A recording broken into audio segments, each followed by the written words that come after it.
സൈജു കുറുപ്പിൻ്റെ ഈ സീൻ കണ്ടിട്ടുണ്ടോ? ഞാനൊരു മുരടനായിരുന്നു അല്ലേ?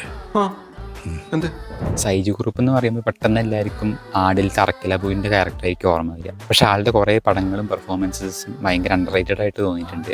അങ്ങനെ ഒരു 3 പടങ്ങളാണിത്. ഒന്നാമത്തത് 2022 അരുൺ വൈഗ ഡയറക്റ്റ് ചെയ്ത ഉപചാരപൂർവ്വം ഗുണ്ടാജയൻ. ഒരു കല്യാണ വീട് അവിടെ നടക്കുന്ന കെയോസ് കൺഫ്യൂഷൻസ് ഒക്കെയാണ് പടത്തിൻ്റെ പ്ലോട്ട്. ഭയങ്കര രസമായിട്ട് എടുത്തിരിക്കുന്ന പടമാണ്. ടൈം പാസിനൊക്കെ കാണാൻ പറ്റിയ പടമാണ്. യൂട്യൂബിൽ അവൈലബിൾ ആണ്, എന്തായാലും കണ്ടു നോക്കുക. രണ്ടാമത്തത് 2022 തന്നെ വിപിൻ ദാസ് ഡയറക്റ്റ് ചെയ്ത അന്താക്ഷരി. ഈ പടം ഒരു ക്രൈം ത്രില്ലറാണ്.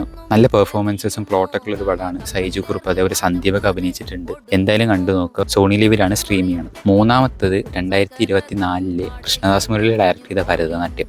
കോമഡി ഡ്രാമയാണ് പടത്തിൻ്റെ ജോണർ. പക്ഷേ കുറേ നല്ല ഇമോഷൻസും നല്ല പെർഫോമൻസസും സായികുമാർ അതേപോലെ സൈജു കുറുപ്പിൻ്റെ ഒക്കെ കോമ്പിനേഷൻ സീൻസ് ഭയങ്കര രസമാണ്. സൈജു കുറുപ്പിന് ചെറിയ ചെറിയ സട്ടിലായിട്ടുള്ള എക്സ്പ്രഷൻസും ഡയലോഗ്സും. ഇതിൻ്റെ സെക്കൻഡ് പാർട്ടാണ് ഈ മോഹിനിയാട്ടം എന്ന് പറഞ്ഞ് വരാൻ പോകുന്നത്. അപ്പോൾ ഈ 3 പടങ്ങൾ എന്തായാലും കണ്ടു നോക്കുക.